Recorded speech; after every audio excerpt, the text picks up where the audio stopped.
Olá, começando mais um Pode Parar. E a gente vem trazendo sempre a discussão. Pode parar de votar sem pensar, pode parar de não assistir esse programa e não enxergar quem são os candidatos e candidatas que concorrem à eleição esse ano. Aqui com a gente hoje temos Rafael Garganta, candidato a deputado estadual pelo PSOL. Rafael, obrigado por estar com a gente aqui, ter aceitado o convite, mais esse desafio de te apresentar para o eleitor. E aí, como de costume, a gente começa perguntando quem é o Rafael Garganta. Boa tarde também, obrigado pelo convite.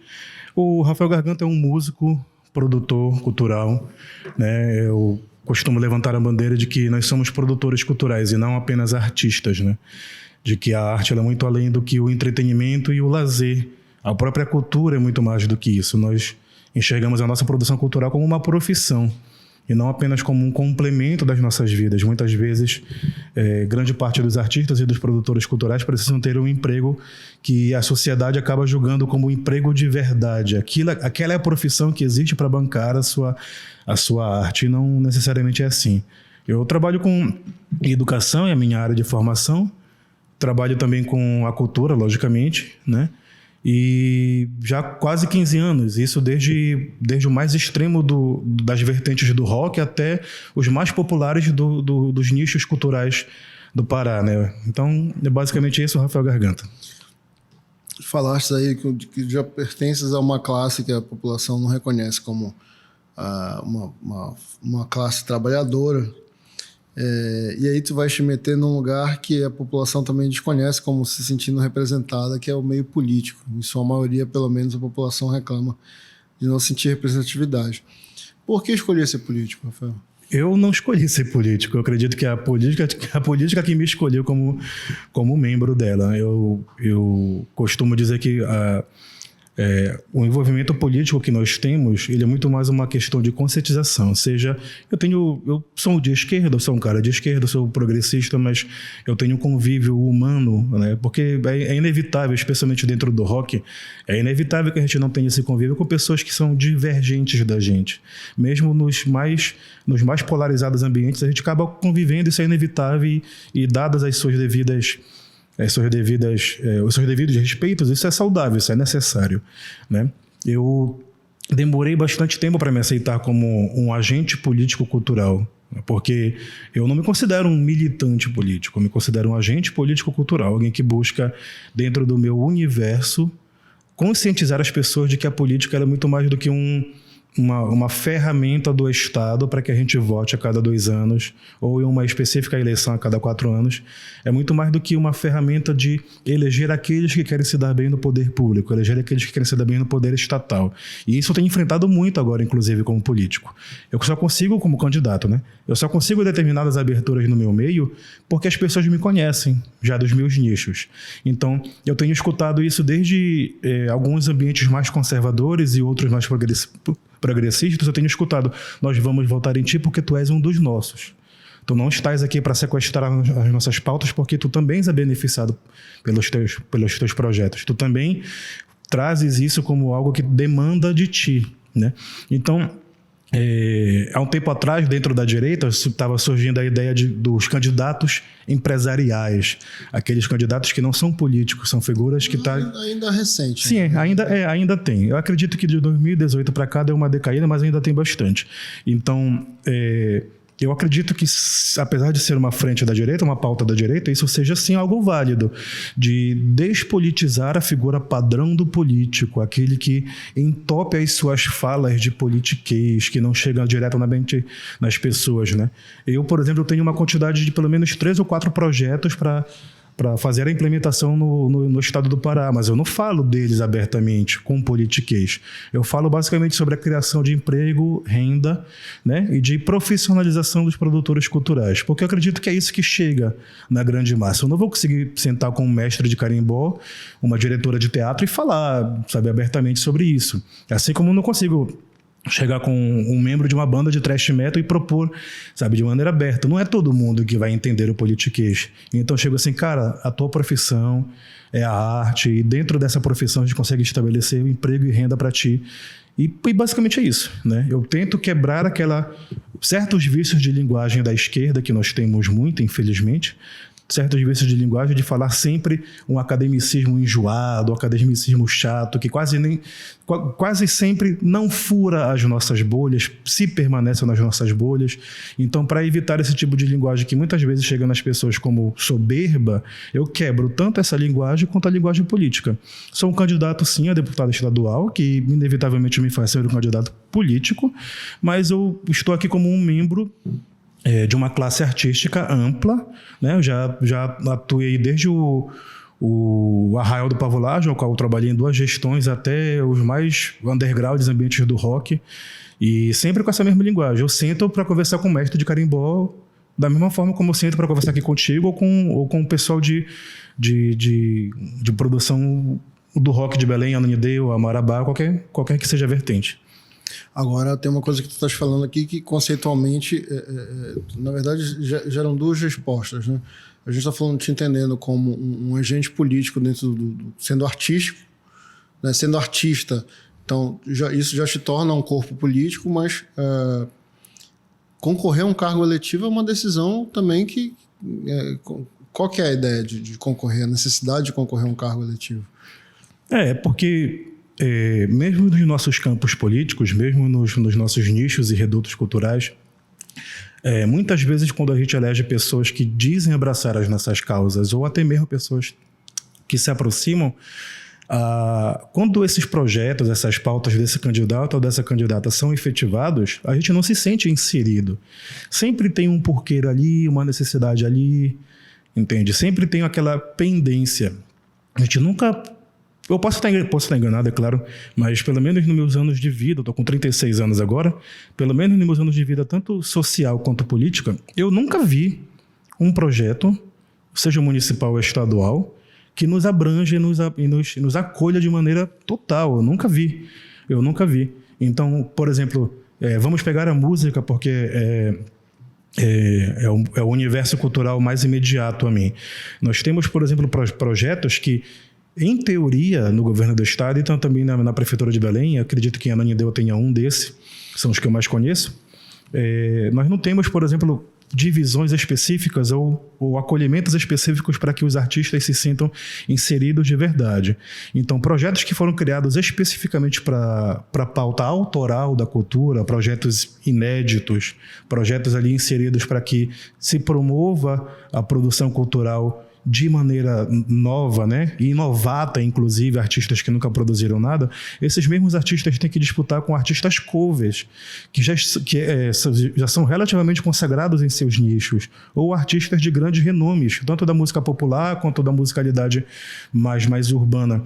Então, nós não temos projetos específicos para isso. E muitas das vezes basta uma palavra, um artigo aqui, um artigo ali, uma cláusula nova, e mantém aqueles projetos que não vai mudar nada, quase nada. Às vezes a inserção do autoral, artistas autorais podem disputar esse projeto, ou cria um edital dentro de um edital, dentro de uma lei que já existe, como por exemplo é o projeto Seiva, do Corro Velho, que ele é da Lei Semear, né?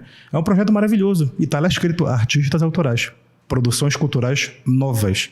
Tem cláusulas e categorias para os artistas que têm 1 ano e meio, com 1 ano para 2 anos de projeto e que ainda não puderam gravar nada ou que não puderam apresentar nada. E ali é maravilhoso, né? Vai de circo a longa-metragem. Eu vou cortar um caminho, a gente vai voltar para esse momento, mas aí tu estás me fazendo remeter a algumas falas sociais que por que eu preciso investir no carnaval? Por que eu preciso investir em cultura? Por que eu preciso investir naquele músico ali? Eu nem gosto de rock, por que tem que dar dinheiro para isso? E eu queria fazer essa provocação. Por que a gente precisa investir em cultura, em arte, em música? Eu acho que eu espero esse tipo de pergunta. Acho que é a primeira vez que eu sou defrontado com esse tipo de pergunta. Obrigado. Porque se eu tivesse que responder esse tipo de pergunta toda vez, eu já sanava quase todas as dúvidas de quem conversa comigo. Por que nós precisamos, por exemplo, investir no carnaval? O carnaval não é só um movimento cultural. O carnaval ele é a movimentação financeira de comunidades. O carnaval ele é a movimentação social de grupos e redutos políticos e humanos. Políticos no sentido de que estão desenvolvendo políticas culturais, né? Não significa que necessariamente tem partidos ou candidatos ou figuras públicas políticas ali, né? Quando eu falo política é como a comida chega na mesa daquela pessoa, né? O carnaval, ele é o movimento cultural profissional destas famílias. Não é só a pessoa que vai para a avenida sambar, que vai se fantasiar, que vai cantar o repente da escola de samba, não. Existem, grande parte dessas famílias envolvidas é do filho à mãe, ao primo, à vizinha, ao tio, ao avô. Às vezes tem cooperativa de costureiros e costureiras, né, de coreógrafos, e isso movimenta drasticamente a cultura local. Movimentando a cultura, movimentando o financeiro, a gente movimenta também diversos outros caráteres. A gente tem a feira do bairro que não para de vender, a gente tem os supermercados da região que não param de vender, a gente tem, inclusive, setores do turismo que são movimentados por isso, né? Grande parte desse debate existe de não chegar completamente lúcido e esclarecido às pessoas por conta disso. As pessoas, às vezes, inclusive o poder público, inclusive pessoas que debatem a cultura, mas que não têm o devido trato na fala, não deixam claro que nós estamos falando de profissão. Nós estamos falando de profissão. É claro que para a pessoa que está externo a isso, o carnaval pode simplesmente parecer um oba-oba que acontece no fim do segundo mês, do começo do ano para março, né? No fim de fevereiro para março. Para muitas pessoas pode parecer isso, mas não. Para quem está inserido ali, é algo seríssimo. Assim como para quem trabalha com as culturas natalinas, para quem trabalha com os movimentos culturais do Sírio, são pautas de extrema necessidade. Para eles, isso é a vida deles. Então, quando a gente tira isso deles, é como se nós falássemos, olha, médico, tu não vais mais ser médico. Psicóloga, tu não vais mais ser psicóloga. Ah, mas é só carnaval, mas é só não sei o quê. Não. São coisas seríssimas. Quando a gente fala de movimentação de cultura, movimentação do artista, do produtor cultural, a gente está falando de movimentação financeira também. A gente está falando de capital de giro que gira em torno desses movimentos. A gente está falando de empregos que se sustentam com a produção de um ano, centralizada em um mês e meio. Não significa que eles trabalhem só nesse um ano. Eu já conheço as escolas de samba de Belém e região e elas produzem os 10, 11 meses do ano em larga produção, em larga escala, para chegar nesse período e só fazer a execução. É mais ou menos como um grupo de teatro que ensaia 6 meses para fazer uma apresentação, ou então uma semana de apresentação. Ou como uma banda de rock que ensaia 8 meses para fazer uma turnê de 2 semanas. É mais ou menos esse o comparativo. O que a gente vê é só a execução final. E a gente vê a gente, quando eu falo, incluindo a mim, né, porque apesar de eu ser do meio cultural, eu não conheço todas as culturas, isso é natural. Então o público em geral vê a produção artística e acha que é só aquele momento de execução. A escola de samba foi para a avenida por uma semana, então eles só produziram uma semana. Não. A gente pode ler um livro, o livro em 1 hora, mas ele não foi produzido em 1 hora. A gente pode ver um filme em 2 horas e meia, mas ele não foi produzido em 2 horas e meia. Então é mais ou menos esse comparativo. A gente está falando de profissionalização. Profissionalizar um mercado de trabalho como esse, né? E eu não incluo só as artes tradicionais, mas para mim, por exemplo, produção cultural, ela vai inclusive incluir, né, adicionar o caráter digital de algumas categorias, como a pessoa, o profissional que trabalha com animação digital, o produtor, a produtora de hardware e software. Isso, para mim, é produção cultural. Os principais países do mundo que têm as suas tecnologias em ponta fizeram isso, e eu posso citar dos Estados Unidos até a China, Japão. Então, são países, inclusive, bastante diferentes politicamente e geopoliticamente entre si, né? Economicamente diferentes entre si, mas que inseriram a produção tecnológica dentro do seu aspecto cultural. Então, quando a gente fala disso tudo, a gente não está falando de um oba-oba, a gente não está falando de puramente entretenimento. Não é só lazer, né? Não é só diversão, não é só algo momentâneo, não. Para muitas pessoas é a vida. Para muitas pessoas quantos artistas literários não escreveram uma meia dúzia de livros e vivem disso até hoje, por conta da produção desses, né? Os Beatles, se eu não me engano, gravaram o quê? 5 CDs? Não me recordo agora. No espaço de tempo curtíssimo. São 5, 6 CDs, se eu não me engano, né? E a carreira deles não chegou a ser uma década completa. E vendem até hoje, Mamonas Assassinas, sabe? Então são artistas, as suas produções, elas são atemporais, elas não envelhecem. A gente precisa enxergar a produção dos nossos redutos também dessa forma, né? Como algo atemporal. Se nós vendermos um Picasso até hoje, um quadro do Picasso ainda assim vai ser caríssimo. Um quadro produzido há muito tempo atrás. De onde tu achas que houve argumento para que esse discurso contra a cultura, contra as mais diversas formas de cultura crescesse? Né? Como ganha força esse papo do por que tem que dar dinheiro para esses caras? Como assim? Repete o final, por favor. Por que as pessoas discutem dar dinheiro para a cultura como se fosse um problema social ao invés de uma solução? Vendo pelo meu espectro, né, pela minha ótica de quem está inserido na esquerda a vida toda, porque criou-se o imaginário, foi criado o imaginário de que as últimas produções que tiveram inserção em políticas públicas estaduais, municipais, federais, públicas como um todo, são para abordar valores não tradicionais, são para abordar valores não conservadores. Então, dentro disso se cita...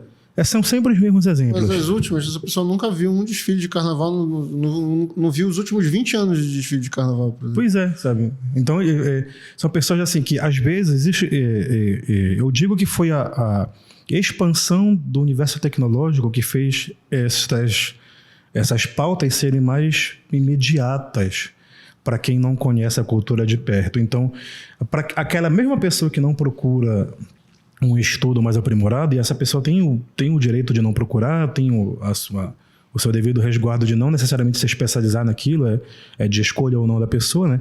Mas grande parte disso que chega pro público em geral é de que ou aquilo não é arte, ou aquilo é uma forma de arte contra valores que ele possui, que ela possui. É sempre direcionado dessa forma. Eu lembro que quando a própria Lei Rouanet, a tão dita Lei Rouanet, começou a ganhar corpo, né? As mídias independentes começaram a dizer que as obras que estavam sendo agraciadas pela Lei Rouanet, eram obras que iam deturpar valores da família, valores religiosos, e eles sempre citavam as mesmas produções, né? Era sempre a mesma coisa. E não é assim. Nesse mesmo espaço de tempo, em que houve a escolha dessas produções, isso vai desde cinema ao teatro, a livros. Eu lembro que tinha, inclusive economistas liberais vencendo categorias da Lei Rouanet, né?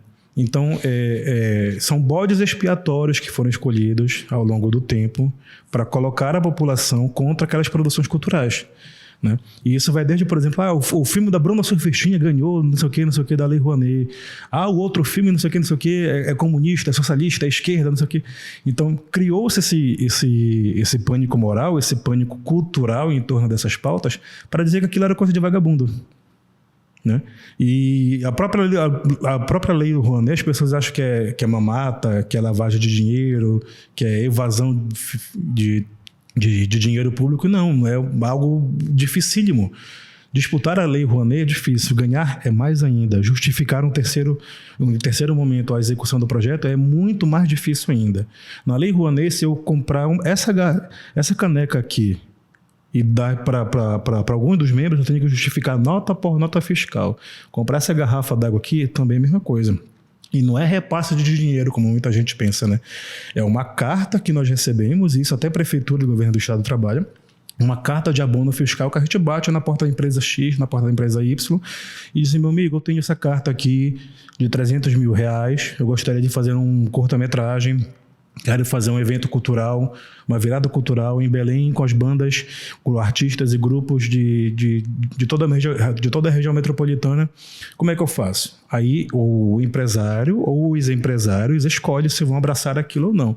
Por isso que muitas vezes, quando a gente olha uma programação pública, em especial as estatais, tem 300 marcas de telefonia, umas 15 de cerveja, umas outras 10 de supermercado, porque cada um é 300 mil, eu te dou 15, te dou 20. te dou 40. Né? Isso quando a gente não enfrenta uma dificuldade de um ou outro empresário querer se beneficiar dessa forma. Ele olha uma carta assim, pô, cara, 300 mil, eu te dou 200. Tu assina 300 e eu fico com 100. Isso acontece muito. Muito, muito, muito. No nosso estado, muito. Eu vou aproveitar e aí vou trazer a discussão que é uma discussão que há um tempo falávamos sobre, que é as pessoas que criticam as leis de incentivo à cultura e afins são as mesmas pessoas que ficaram caladas quando viram as prefeituras, o escândalo das prefeituras agora no início do segundo semestre, contratando show de famosos por 3 milhões, 4 milhões, 8 milhões, vários milhões, sem passar por licitação.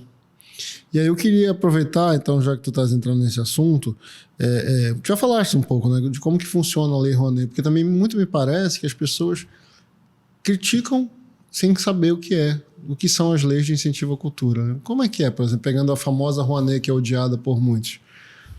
Como funciona? Costumo dizer que a Lei Rouanet é um prato de comida que quase ninguém nunca provou, nunca comeu na vida, mas gosta de criticar o sabor, gosta de criticar, não gosta, às vezes sente só o cheiro da comida, do alimento, diz que nunca vai comer por causa do alimento, né? Ou por causa da aparência, ou por quem está sendo feita, né? Mais ou menos assim.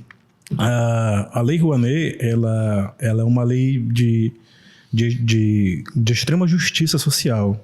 Ela é uma lei que é feita para promover desde o artista do seu reduto cultural, o cara que está aqui na Cremação, aqui no Guamá, em Belém, ele tem um ateliê de costura, ou a pessoa tem um espaço seu, um galpão seu para produzir boi, para produzir artesanato, para produzir instrumentos regionais, até o cara que quer fazer uma continuação do Cidade de Deus, o cara que quer fazer uma gravação de um filme internacional no Rio de Janeiro, né? A Lei Rouanet, ela abrange todas essas categorias, né? Mas ela é possivelmente, até onde eu já consegui ver, ela é uma lei de acesso extremamente dificultado, inclusive para quem tem conhecimento da área. Eu sou formado em letras, eu trabalho com documentação e ela é dificílima. Dificílima. Na minha experiência, como eu fui suplente da Rádio Pavulagem, né? Suplente, depois vice-presidente da Rádio Pavulagem, trabalhei com a direção e produção cultural também lá. Lá foi o mais perto que eu cheguei a ver de como é a execução de uma Lei Rouanet. Eu estava até falando que compra uma garrafinha d'água, tem que ir na nota fiscal. Paga a passagem de ônibus de um funcionário, tem que ter um comprovante, nem que seja alguma coisa, um recibo. No dia tal, paguei o artista tal, o funcionário tal, a quantia tal para ir para a locomoção. Né? A questão da Lei Rouanet é a discrepância entre esses valores. E esse dinheiro, ele já é arrecadado pelo poder público. Eu discordo de toda e qualquer forma de ter que fazer esse repasse encarregado da mão, que esteja encarregado ao artista de fazê-lo, né? Discordo por completo. Porque se torna, inclusive, um mecanismo de beneficiamento do empresário. O empresário escolhe quanto vai investir e muitas das vezes ele faz isso que eu estava falando. Ele diz assim, cara, eu não vou te dar 150 mil. Ele julga que o teu trabalho não vale 150 mil. Eu não vou te dar 150 mil, mas na nota vai estar 150 mil. Eu te dou 90 e assino 150. Tu queres? E ele ainda condiciona, muitas das vezes ele olha assim, esse projeto dá para eu colocar um escolhido meu, dá para eu colocar um conhecido meu aqui nesse projeto. Isso acontece, e muito. Isso acontece muito. A política de balcão em torno das leis, ou política de balcão sozinha, ainda acontece muito. Tem artistas no rock paraense que se beneficiam disso há quase 30 anos, e eu falo isso sem nenhum pudor. Tem artistas no popular também que se beneficiam, e assim, sem falsas abordagens, sem hipocrisia, sem nada do gênero. Tem artistas de todas as vertentes políticas se aproveitando disso. Não é só o artista conservador ou o artista mais não sei o quê, não, todos os campos culturais, né? Todos os campos políticos têm sempre o artista, porque se colocou na cabeça do artista, do produtor cultural, de que isso é normal, né? Então, uma das propostas que eu quero, enquanto candidato a deputado estadual, é tirar essa cultura, essa normalização desse tipo de prática. Porque se nós colocarmos a política pública estadual dentro do parâmetro estadual, né, a política pública dentro do parâmetro estadual, a gente tira disso o controle de quem tem um mandato e controla a política, os currais eleitorais políticos, né, a partir das suas emendas. Isso também acontece muito. Ou então, quem tem um mandato federal e tem os seus campos culturais estaduais no Pará e fica coordenando isso em seu benefício político para se eleger ou não nos próximos 2 anos, para colocar mais gente dos seus pares políticos ou não depois. Eu também quero acabar com isso. Independente de eu conseguir me eleger agora ou não, se eu me elejo, depois consigo me reeleger ou não. Eu quero colocar isso como um direito conquistado do produtor cultural, para que não fique refém também da política de mandatos federais. Olha, o mandato federal conseguiu agora, alguns mandatos federais conseguiram agora recentemente a ampliação da Lei Paulo Gustavo, né? Que já foi... Pois é. Já foi cancelado. Isso, né? Mas digamos que ela tivesse sido aprovada e os projetos começassem a ser agraciados agora. E depois? E daqui a 6 meses? E daqui a 1 ano? E daqui a 10 anos? Como é que está? Então, a minha vontade é que seja garantido o acesso a essas culturas, né, a essas práticas culturais, esses incentivos culturais no Estado por direito conquistado, por lei. E que isso independa da existência do meu mandato, da minha candidatura ou de quem quer que seja os meus pares ou não. Né? Até porque quando eu terminar o período político eleitoral, eu volto a ser totalmente produtor cultural. Eu volto a trabalhar com cultura. Então, não quero isso só para mim enquanto candidato. Né? Acabou as eleições, eu volto a fazer evento. Acabou as eleições, volto a escrever projeto para disputar em edital. Volto a fazer oficina, workshop, como tenho feito nos últimos anos, para ensinar pessoas dos mesmos ramos culturais que eu convivo a fazer o mesmo, a escrever também, participar. Uma coisa que tu falaste aí vai puxar a gente para um outro lugar que vou até já fazer 2 perguntas em uma, aproveitar e provocar. Te colocaste, tu és candidato pelo PSOL. Uhum. Né? Então, a primeira pergunta é por que o PSOL?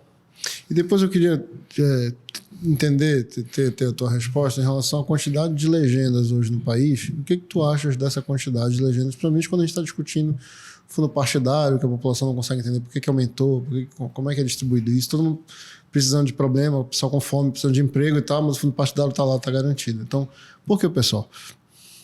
Bom, o PSOL foi o partido quando eu saía de um começo de fase adulta para entrar naquela fase que a gente começa a encarar problemas maduros de verdade, né? Como quando a gente começa a ter relacionamentos mais concretos, mais duradouros. O maduro começa com lavar louça, esse negócio de lavar louça. Quando eu comecei, por exemplo, a encarar relacionamentos mais longos, problemas mais pessoais, mais maduros, aí eu comecei a perceber que não dava para eu seguir a minha vida sendo amadurecido de um lado, mas vendo política como de um outro lado, uma forma paralela, menos madura do que eu estava encarando aquilo, né? Então, vou me filiar a um partido para que eu possa, entre aspas, institucionalizar, direcionar de uma maneira mais concreta as minhas lutas políticas. Então, meio que para validar uma atividade. Isso. Então, curiosamente, ou por ironia do destino, muita gente se torna militante político quando entra no partido. Eu deixei de ser apenas militante político quando entrei no partido. Foi quando eu olhei assim, não, eu vou filtrar, é agora que eu vou filtrar mais as minhas ações políticas, é agora que eu vou direcionar mais, né? É como na minha profissão, por exemplo, quando eu estagiava, eu dava aula de literatura portuguesa e brasileira a umas 6 formas diferentes de fazer redação. Quando eu comecei a trabalhar, não. Quando eu comecei a trabalhar, falei, não, eu só vou trabalhar português, essas áreas aqui, lecionar inglês nessas áreas aqui, e literatura essa área aqui. Então a gente consegue filtrar, né? Geografia, por exemplo, só vou dar aula de geografia da Amazônia, só vou dar aula de geografia da latino-americana. Então é mais ou menos isso. Quando eu entrei no partido político e eu escolhi o PSOL naquele momento, foi porque eu entendi que era uma forma de eu poder ser de esquerda, um ativista político de esquerda, e ao mesmo tempo ter onde criticar a própria esquerda, questionar a própria esquerda. Eu faço parte de um coletivo do rock, que inclusive a gente faz programações, que a gente fez programações na época ainda da Dilma, quando teve a ocupação da Federal aqui no Pará, que teve os cortes da Dilma na educação pública federal, e nós ocupamos a Federal contra os cortes públicos da Dilma. Nos perguntavam, pô, mas vocês não são de esquerda? Somos. Então, estão criticando o governo de esquerda? Estamos. Né? Então, foi uma forma que eu encontrei nesse começo de vida política, institucional, de política partidária, para que eu pudesse ter uma maturidade política, um direcionamento político. Né? E esse é o porquê, né? Tu falaste em relação ao... Quantidade de legendas. A quantidade de legenda. Uma população que não reconhece tanto na quantidade de partidos, de candidatos, muito menos a quantidade de legendas. O candidato tal, pela legenda tal, eu já perdi. A gente que trabalha com política, a gente não sabe também. Às vezes a gente olha assim, cara, que legenda é essa? Aí, é o fulano de tal, é a legenda do partido tal, não sei o que. A gente vai olhar, verdade. Né? Eu acho que isso é uma característica muito das democracias latino-americanas. Nós temos países como o Chile, países como a Colômbia, que tem uma população bem menor do que a nossa, o Uruguai, então, e eles têm praticamente a mesma quantidade de partidos que nós temos. Então, se comparados a eles, nós inclusive temos poucos partidos. Né? Porque o Chile tem o quê? 10, 12 milhões de habitantes? Não me recordo agora. Só fazendo um Google, mas eu não me recordo. E eles têm uma quantidade de legendas muito grande. E nós, com 220 milhões, nós temos proporcionalmente menos do que eles. Né? Isso é uma herança de formação política nossa, inclusive de um processo histórico. Né? A gente não foi colonizado por um país, a gente foi colonizado por 10 países, 8 países. E a gente ainda fica trocando de colonizador. Sim. Toda hora. Então teve esse aspecto na nossa formação política. Aí teve toda a formação política que nós temos o pessoal está corrigindo lá, são quase 20 milhões. São quase 20 milhões, né? São quase 20 milhões. Eu errei. Eu acho que eu estava pensando em Portugal. Portugal, se não me engano, são 10, 12 milhões. Aí, sabe? Então nós temos uma população quase 10 vezes maior e com a quantidade de partidos não muito diferentes, né? E nós temos um histórico de partidos revolucionários que não fazem revolução. E, sabe? E uma das maneiras que eles encontram de fazer revolução é dividindo.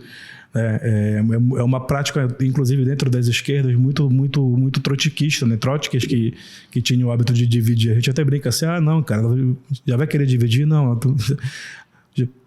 já quer dar uma de Trotsky aqui com a gente, né? Não faz isso. Então, dentro das esquerdas, hoje em dia que nos últimos 4 anos fragmentaram o conceito de esquerda para algo mais próximo do que a gente chama hoje de pauta progressista, né?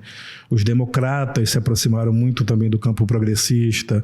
Então, nós temos figuras que... O próprio Alckmin, serviço do Lula, é um cenário disso, é um reflexo disso, uma imagem disso que eu falo. Então, isso é um desencontro de uma democracia recente, né? Contando do período da nossa Constituinte para cá, né? 88, 89, começo dos anos 90 para cá, nós temos uma democracia muito nova ainda, né? Muito nova ainda. Pode parecer que não, mas eu acredito que daqui a uns 20 anos a gente começa a ter redução de partidos. A gente já tá vendo isso agora, recentemente. Nós falamos, inclusive, de partidos que eram mais centrados, eram muito mais próximos da extrema-direita com seus aspectos mais liberais e que, após fusões, né, já estão se colocando mais ao centro, alguns até mesmo na centro-esquerda.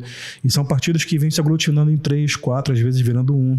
Então, acredito, e isso está começando com a direita agora, mas acredito que com o tempo partidos de esquerda vêm fazer isso também.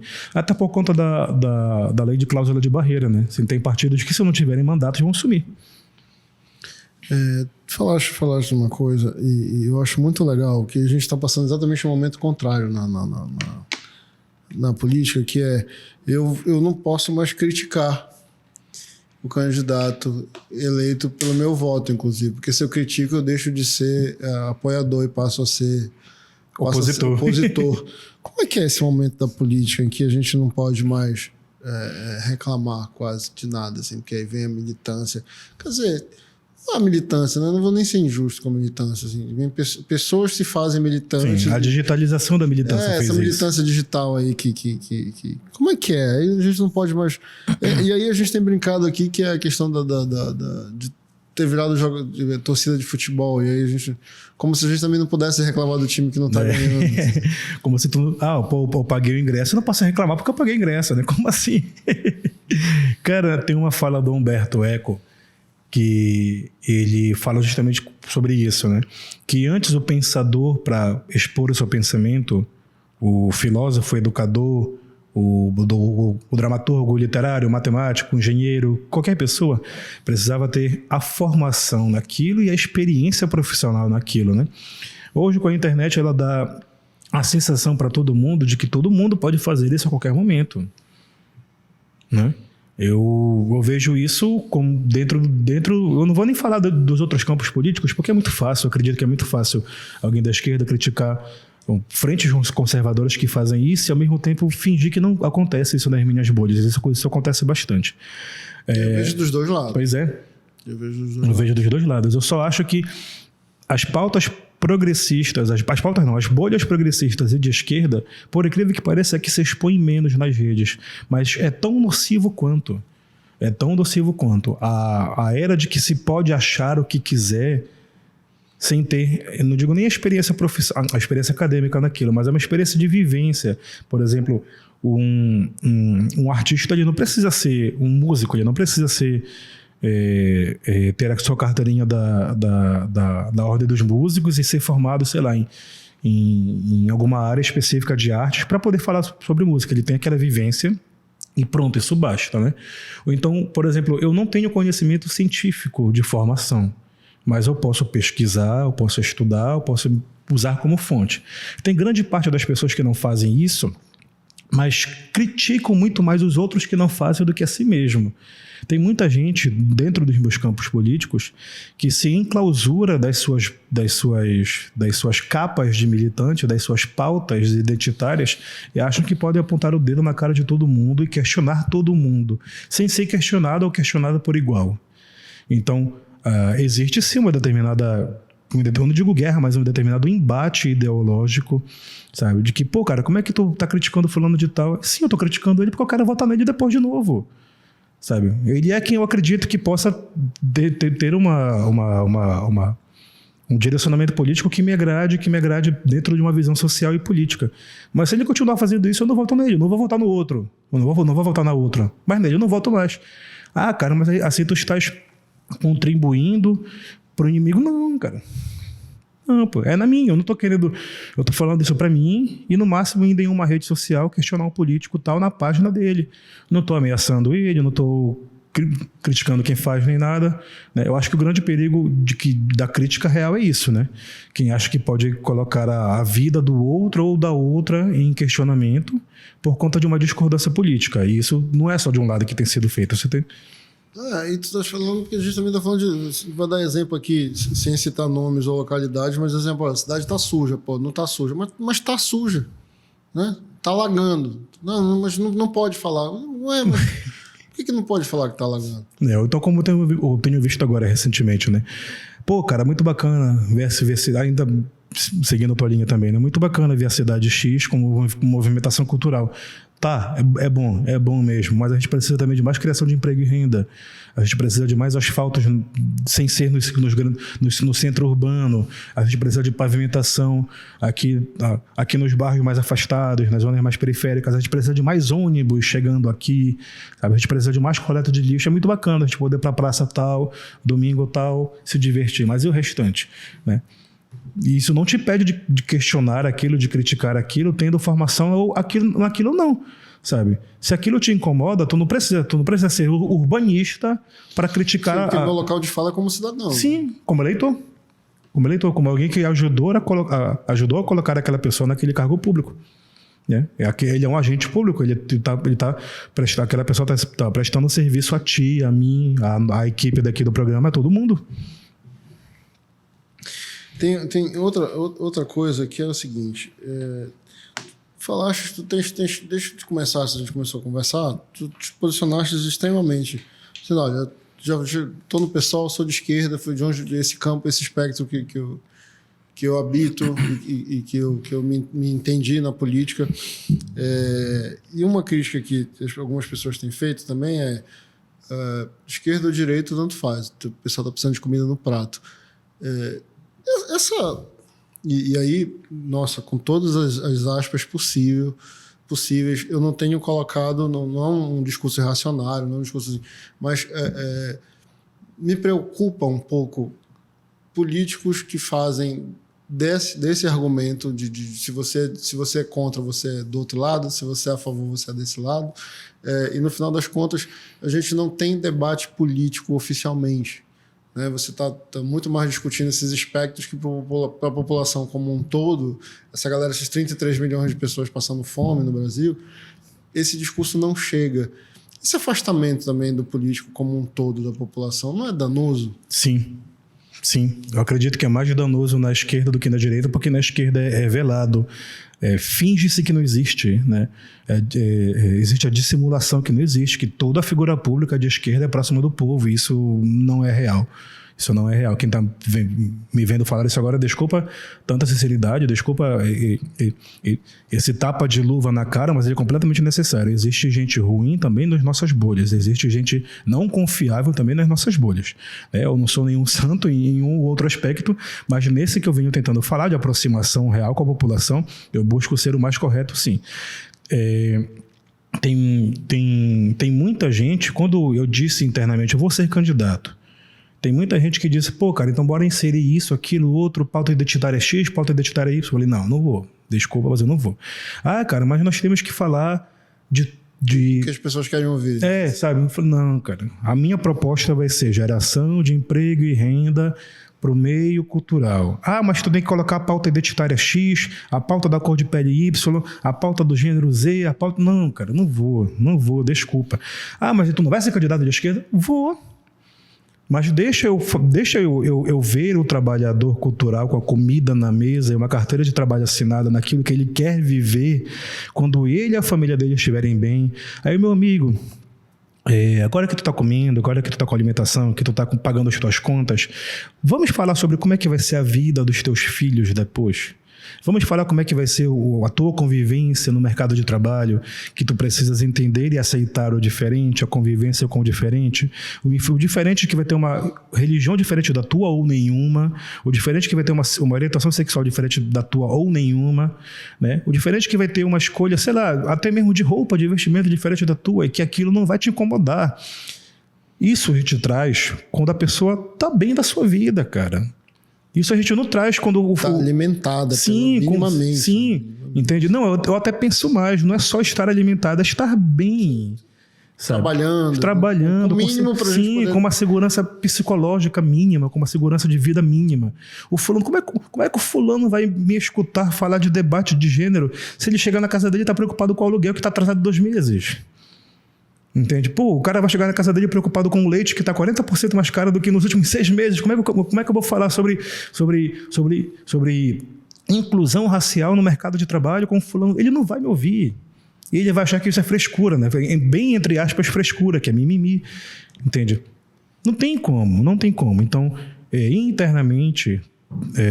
nas minhas bolhas políticas, eu ouvi crítica, porque, cara, então, sabe, é como se nós tivéssemos o fulano fala pra ti que ele vai ser candidato, aí o outro puxa uma planilha de Excel do bolso e coloca na mesa e bate, pá, vai falar disso não. Pô, que candidatura de esquerda é essa, sabe? É como se fosse dessa maneira. Eu me senti assim e ainda me sinto assim, porque eu não falo de nenhuma pauta identitária nas minhas propostas. O máximo que eu chego a falar, porque ainda é dentro de uma proposta de geração de emprego e renda, é inserir o artista periférico em categorias específicas para si, para não ter que disputar vagas com quem está nos grandes centros produzindo arte dita nobre. Então, o fulano de tal que vai estar produzindo um projeto de hip hop, ele tem que disputar, às vezes, com música clássica. Que isso também é outro assunto que precisa ser debatido. Sim, então não tem essa inserção do artista colonizado. Sim, não existe a inserção do artista periférico que eu coloco como artista urbano. Porque senão fica parecendo aqueles textos de DCE, sabe, super extensos, que tu lê 30 categorias específicas sociais até chegar na proposta. Não, eu também não quero isso. Que isso não chega no trabalhador, isso não chega em quem está pegando um ônibus... Sim, sabe, que tá pegando um ônibus 3, 4 horas para ir para voltar de sua casa, trabalhar mais 6, 7 horas, 8 horas e depois voltar para sua casa. Isso não chega. Isso não chega. Eu também não posso querer exigir que o fulano, a fulana, que não tenha tido as mesmas oportunidades políticas e sociais que eu tive, que ele tenha a mesma paciência de querer entender aquilo que ele não vai ter, cara.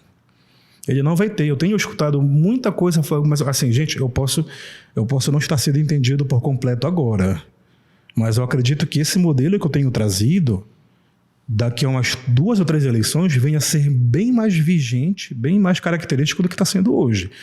Hoje eu posso estar sendo tratado como uma espécie de Enéas da esquerda, cara. O cara maluco que quer falar coisas ali distópicas, sabe? Fora da curva, fora da curva. Academicista, que é uma coisa que a gente tem debatido também, o quanto que a própria academia... A gente vai gerando esses guetos, e esses guetos intelectuais, esses guetos sociais, que vão te colocando num lugar de destaque, mas a pergunta é pra quê, né? Pois é, cara, pai? Isso. E tu falaste sobre o processo de colonização, né?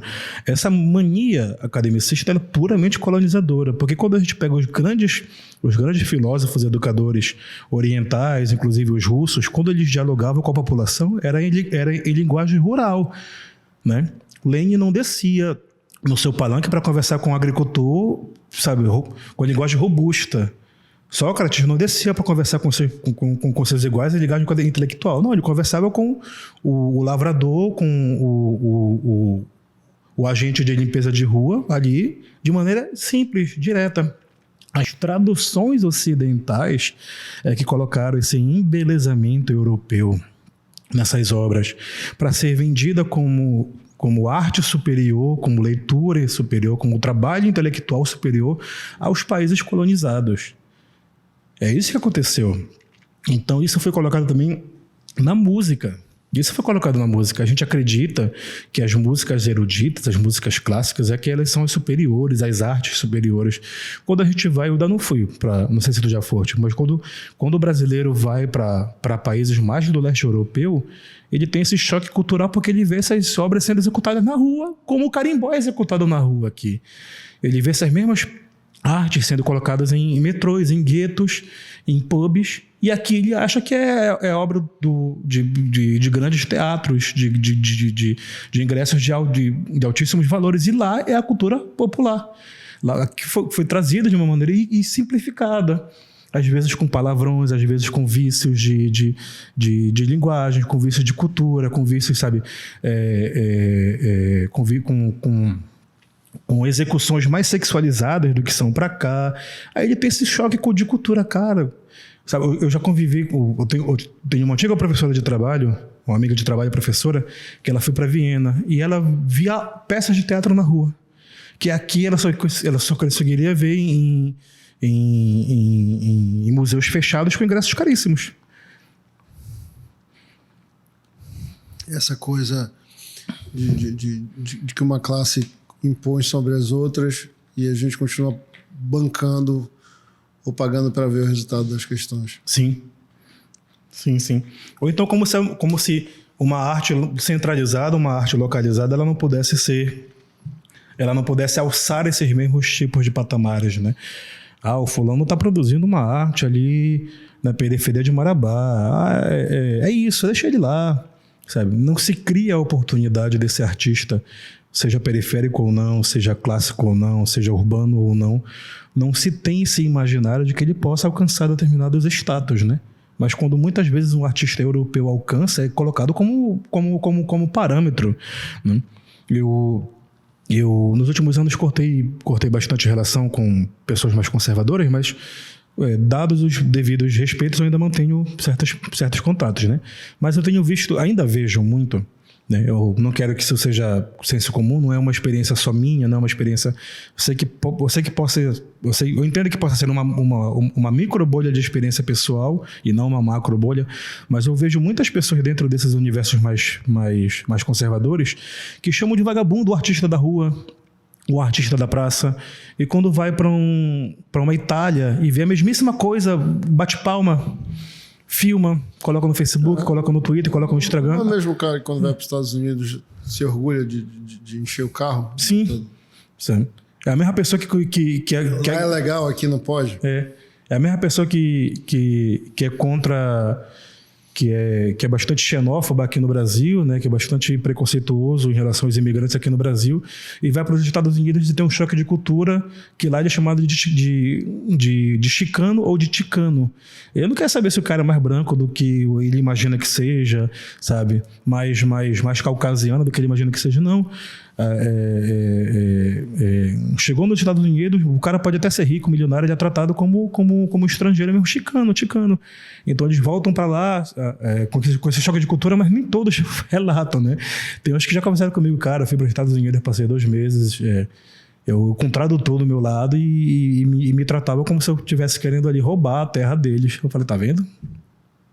Tá vendo? E aqui no Brasil, aí, sabe, já voltou, já mudou completamente. Assim como eu tenho parente da Polícia Federal que já trabalhou um pouco mais conservador, já trabalhou na fronteira ali de Pacaraima, que é o município do Roraima, né? Que é a fronteira com a Venezuela, e quando viu, eu dizia assim, porque tá todo mundo fugindo da Venezuela. Eu falei, não, cara, quem tá fugindo da Venezuela são os povos nativos, são os mais pobres que o governo tá tentando manter por lá e os empresários pagam para essas pessoas saírem. Não é isso. Como é que a gente não vê na televisão? Até que ele chegou lá e viu com todos os olhos, da vivência de quase 3 meses, viu exatamente isso. Quem tá fugindo não é o empresário desses países que estão vindo para o Brasil. São pessoas pobres, pessoas de comunidades nativas que o empresário está pagando ou está expulsando. Pois é, aí a gente vai tocar num assunto legal agora, que eu acho que é uma estratégia, que é a desinformação. E isso tem sido uma estratégia também de ambos os lados, uns mais, outros menos, uns muito, outros pouco, como estratégia política, né? Como estratégia de confirmação, como confirmação de espaço.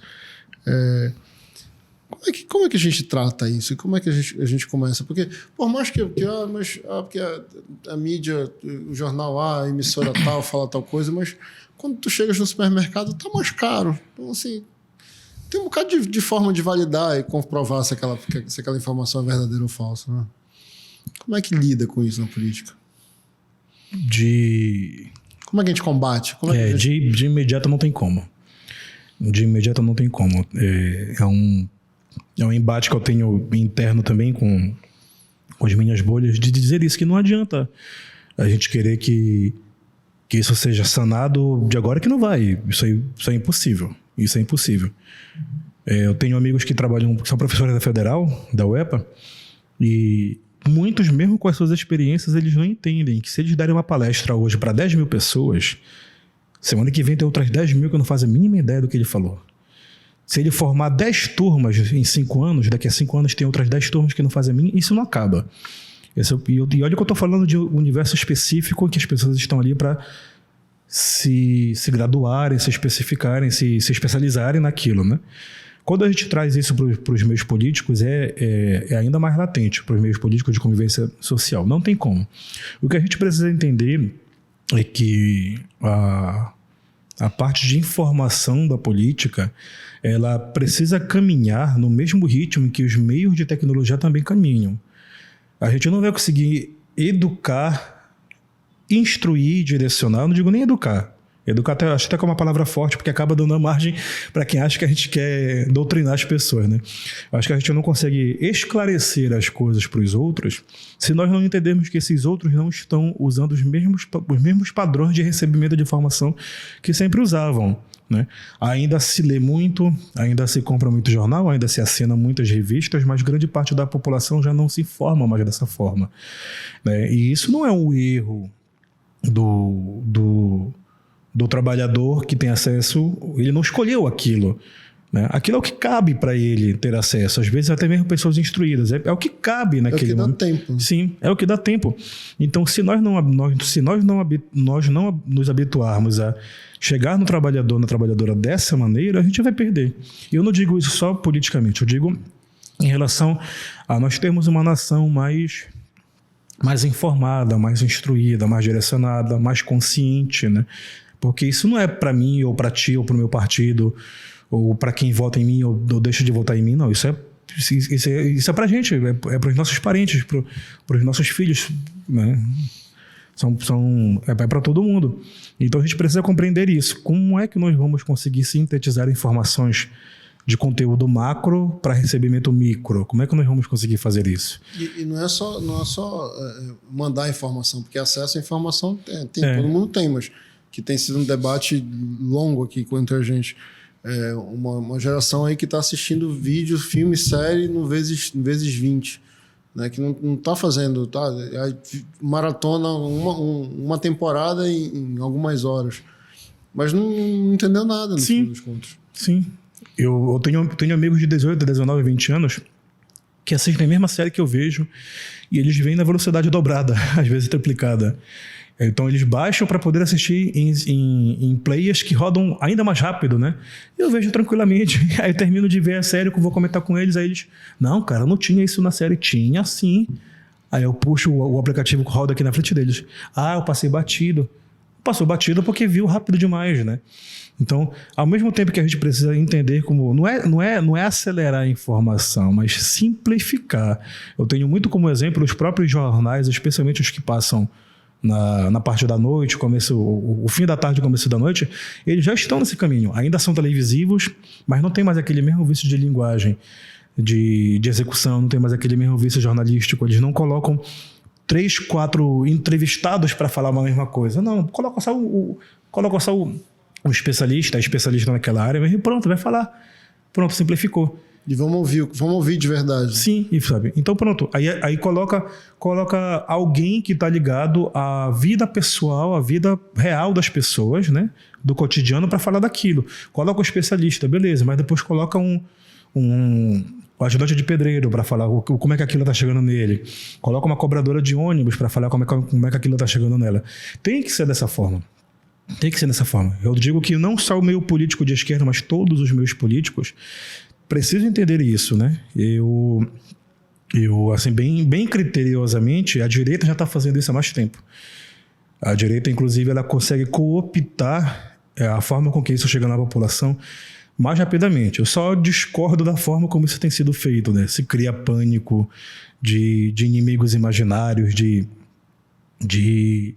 pautas inexistentes que vão atacar as pessoas. Não, só discordo disso.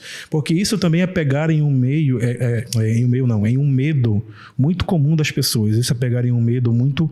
O medo é real, mas o inimigo imaginário, ele continua sendo imaginário, né? O medo é real por conta que as pessoas não têm o acesso, não é por escolha, mas por circunstância, é um caráter circunstancial de acreditar naquilo. As pessoas acreditam naquilo porque aquilo é o reflexo da vida delas. Isso não é necessariamente ignorância. E a gente precisa catar uma sociedade melhor já para ontem. Rafael, a gente já está falando há 1 hora. Foi uma satisfação conversar contigo. Queria te agradecer, parar a campanha e vir aqui. Eu sei que o corre da campanha é grande. Então, assim, obrigado por ter dado essa 1 horinha pra gente. Queria te pedir as considerações finais, agradecer em meu nome, em nome da equipe. Obrigado de verdade de novo por ter vindo também aqui. E tuas considerações finais, por favor. Bom, vocês que estão nos acompanhando até esse momento, muito obrigado novamente. Eu quero pedir a oportunidade de vocês que acreditam que a cultura pode ser diferente como prática, não só como lazer. Eu sei que para vocês ela chega como arte, como entretenimento, como um fim de tarde, um começo de uma manhã de um domingo.